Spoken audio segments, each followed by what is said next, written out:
Hello guys, आप सभी का हमारे यूट्यूब चैनल नीलम क्लासेस में स्वागत है। हम आपके लिए लेकर आए हैं ईवीएस के कुछ मोस्ट इंपॉर्टेंट क्वेश्चन जो आपके प्रीवियस एग्जाम में पूछे जा चुके हैं। हम उन्हीं क्वेश्चन को डिस्कस करेंगे जो आपके एग्जाम में आपको देखने को मिलेंगे। तो आज हम ईवीएस में एनसीईआरटी और पेडागोजी दोनों के क्वेश्चन डिस्कस करेंगे। चलिए शुरू करते हैं। हमारा फर्स्ट क्वेश्चन क्या कहता है, एक अध्यापिका की नियुक्ति महाराष्ट्र के एक विद्यालय में हुई।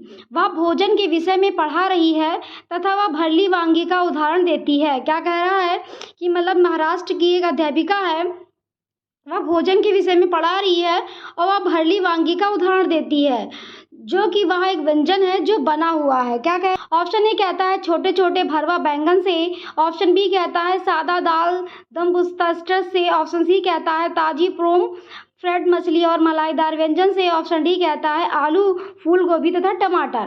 तो जो महाराष्ट्र का व्यंजन है वो क्या है, छोटे छोटे भरवा बैंगन से। क्या है, ऑप्शन ई हमारा करेक्ट हो जाएगा।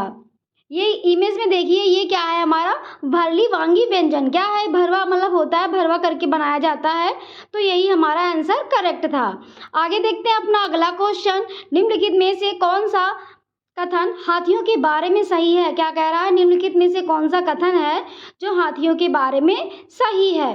कथन ए कहता है कि हाथियों के झुंड में केवल मादा हाथी और उनके बच्चे होते हैं। तो ये तो हमारा करेक्ट हो जाएगा, क्योंकि जो हाथियों का झुंड होता है उसमें केवल मादा हाथी और बच्चे ही होते हैं। तर्क हमारा क्या कहता है, नर हाथी चारों ओर अकेले ही घूमते हैं। आर भी हमारा करेक्ट है, क्योंकि जो नर हाथी होते हैं वो चारों अकेले ही घूमते हैं, क्योंकि जो मादा हाथी और हाथियों का झुंड होता है उसमें मादा हाथी और उनके बच्चे ही होते हैं। तो अभी कथन भी हमारा सही है और हमारा तर्क भी सही है।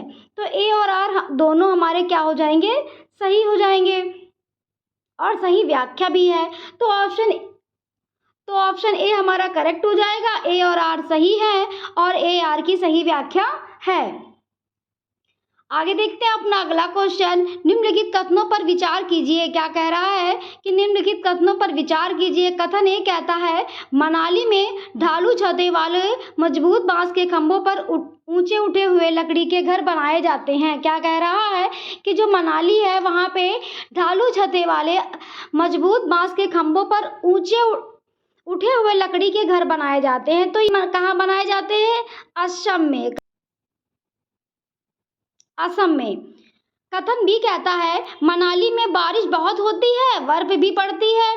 तो हाँ, ये तो हमारा करेक्ट है कि जो बी है वो हमारा करेक्ट हो जाएगा। ए हमारा इनकरेक्ट हो जाएगा, क्योंकि जो है मनाली में घर नहीं बांस के खंभों पर बनाए जाते, असम में बनाए जाते हैं। और जो है मनाली में ये जो कथन बी है वो हमारा करेक्ट है, क्योंकि मनाली में बारिश बहुत होती है और बर्फ भी पड़ती है। तो सही विकल्प चुनिए। तो हमारा ए इनकरेक्ट है और बी हमारा करेक्ट है। अब देखते हैं, ऑप्शन ए कहता है ए गलत है परंतु बी सही है। तो ऑप्शन ए ही हमारा क्या हो जाएगा, करेक्ट हो जाएगा।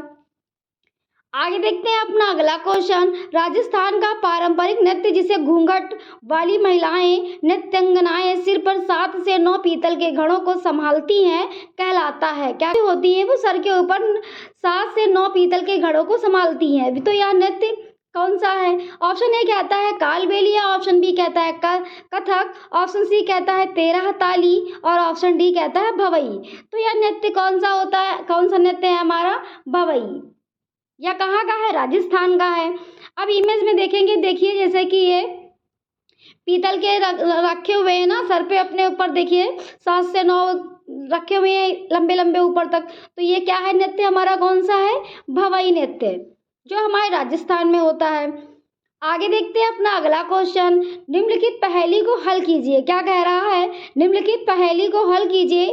रंग सिलेटी पंजे गुलाबी, गुटरगू करता हूँ, दिन भर शोर मचाता हूँ, घरों में अपना घर बनाता हूँ, बोलो मैं क्या कहलाता हूँ, इसका हल है। तो इसका हल क्या है, जो मतलब जो स्लेटी कलर का होता है, गुटरगू करता है और घरों पे अपना घर बनाता है। ऑप्शन ए कहता है पाक्का, ऑप्शन बी कहता है कोयल, ऑप्शन सी कहता है कबूतर और ऑप्शन डी कहता है बसंत गौरी। तो हमारा कौन सा सही हो जाएगा, ऑप्शन नंबर सी हमारा करेक्ट हो जाएगा, कबूतर। आगे देखते हैं अपना अगला क्वेश्चन, राधा अपने घर से 2.5 किलोमीटर उत्तर की ओर जाती है।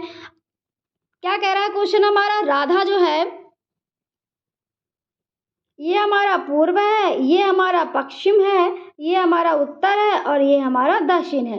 अब क्या कह रहा है कि जो राधा अपने घर से पूर्व दिशा, यानी कि यहाँ पे राधा है और ये अपने पूर्व दिशा, पूर्व ऊपर की तरफ है ना, तो ऊपर जाएंगी कितने किलोमीटर, 2.5 किलोमीटर। फिर कहता है बाएं मुड़कर, तो इधर इनका बायां होगा, इधर इनका बायां होगा, इधर इनका बायां होगा, इधर दायां होगा, तो बाएं तरफ मुड़ रही है ना, तो बाएं तरफ कितने 5 किलोमीटर जाती हैं, कितने किलोमीटर, 5 किलोमीटर। फिर उसके बाद क्या कह रहा है, फिर बाएं मुड़कर, अब ये यहाँ पे खड़ी हैं तो इनका बायां फिर क्या होगा, इधर ही तो होगा, तो फिर ये क्या कहती हैं, फिर बाएं मुड़कर 2.5 किलोमीटर जाती हैं, तो फिर ये इतनी दूर यहाँ से आ गई, ये इधर इनका कितना हो गया 2.5 किलोमीटर। अब ये यहाँ पे खड़ी हैं, राधा जो है वह अपने घर से कितनी दूरी और किस दिशा में है, इधर खड़ी है ना, तो कि वह अपने घर से कितनी दूर और किस दिशा में है, तो ये पश्चिम, यहाँ से ये इधर कौन सी दिशा हुई, पश्चिम की दिशा हुई, और किलोमीटर कितना हुआ, जब ये 5 है तो ये भी 5 होगा, ये कितना था 2.5, ये 2.5, तो ये 5 है, इसको इधर से ऐसे करेंगे तो दिशा कौन सी हुई, पश्चिम, और ये किलोमीटर कितना हुआ 5, तो कौन सा आंसर करेक्ट होगा, ऑप्शन नंबर सी हमारा करेक्ट हो जाएगा। घर से 5 किलोमीटर, ये इधर 5 किलोमीटर हुआ ना, ऊपर 5 नीचे 5, और ये दिशा कौन सी हुई, इधर से इधर की कौन सी दिशा है, पश्चिम की दिशा, तो ये कौन सी दिशा हो गई, पश्चिम, तो ऑप्शन सी हमारा करेक्ट हो जाएगा।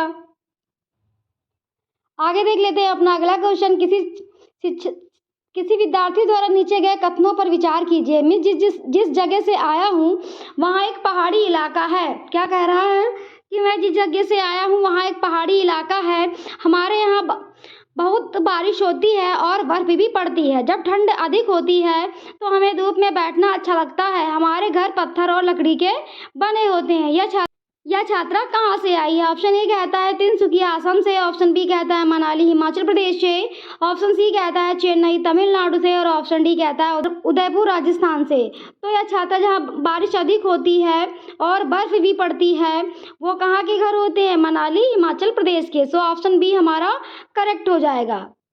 आगे देखते हैं अपना अगला क्वेश्चन। रीनी ने अध्यापक से पूछा पौधे के तने गोल क्यों होते हैं, चौकोर क्यों नहीं, अध्यापक को क्या करना चाहिए।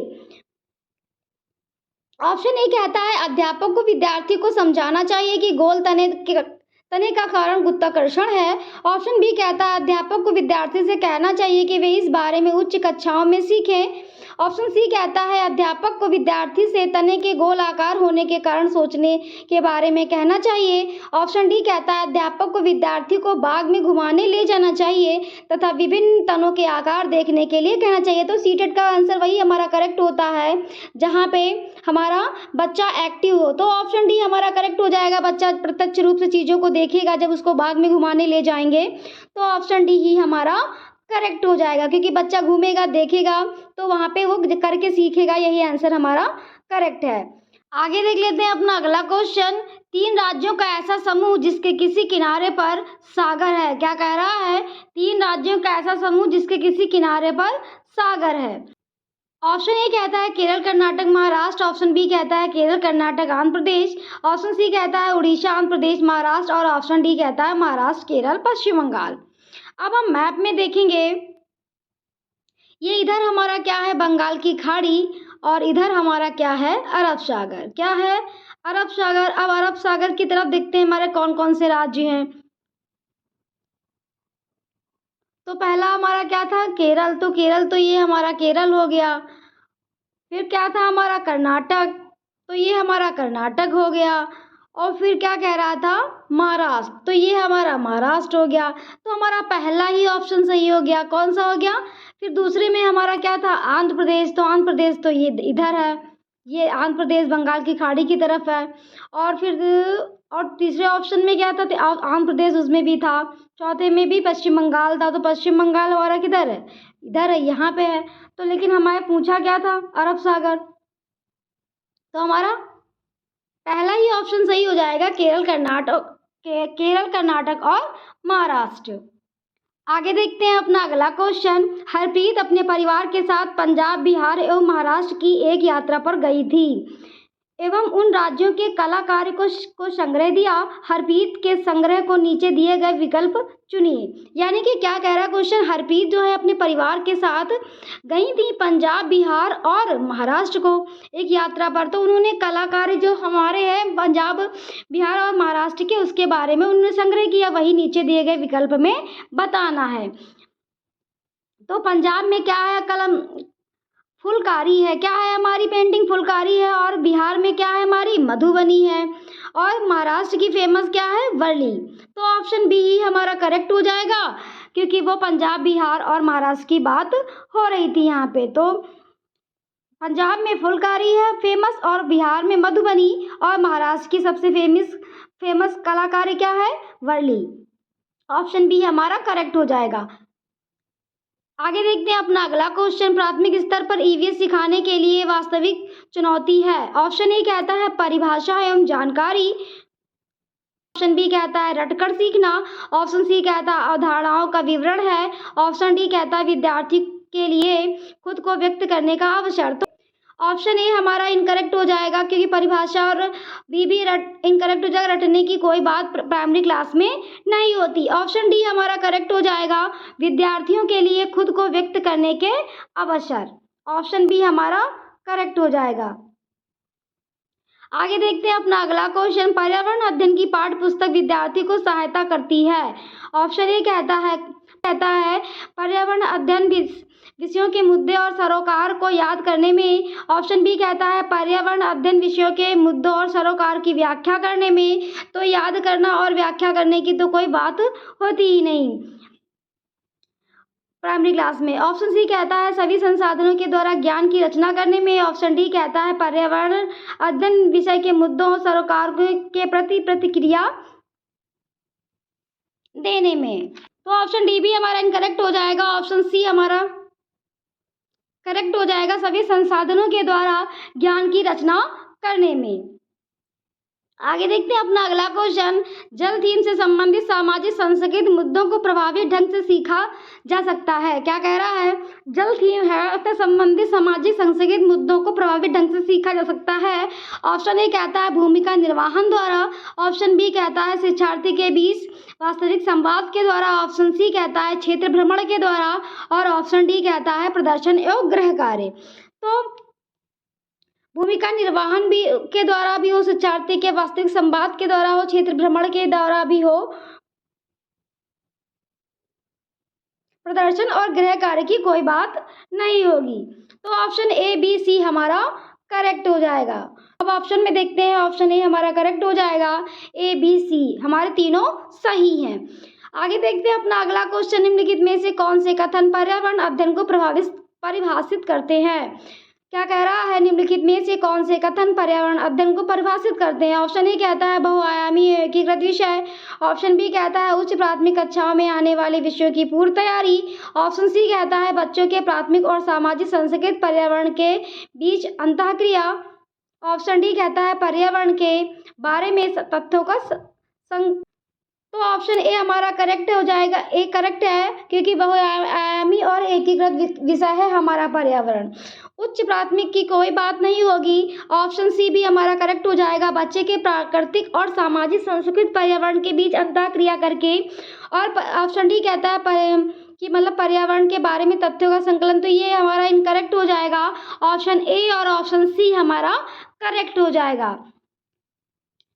अब ऑप्शन में देखते हैं, ऑप्शन केवल ए और बी। ऑप्शन बी कहता है केवल बी और सी। ऑप्शन सी कहता है सी और डी। और ऑप्शन डी कहता है ए और सी।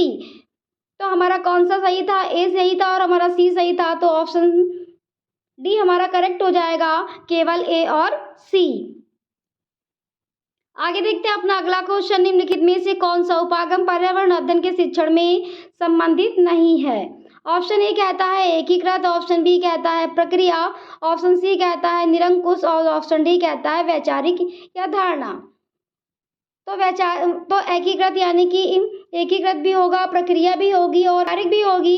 तो ऑप्शन जो सी है वो हमारा इनकरेक्ट हो जाएगा। कौन सा हो जाएगा, ऑप्शन सी हमारा इनकरेक्ट हो जाएगा। यही हमारा गलत है, क्योंकि वो निगेटिव ही यहाँ पे वो निगेटिव ही पूछ रहा था। तो ये थे हमारे ईवीएस के कुछ मोस्ट इंपॉर्टेंट क्वेश्चन जो आपके प्रीवियस एग्जाम में पूछा जा चुके हैं। हम उन्हीं क्वेश्चन को डिस्कस करते हैं जो आपके एग्जाम में आपको सीधे देखने को मिलेंगे। अगर आपको हमारा चैनल पसंद आया हो तो प्लीज़ लाइक सब्सक्राइब करना मत भूलिएगा। Thank you.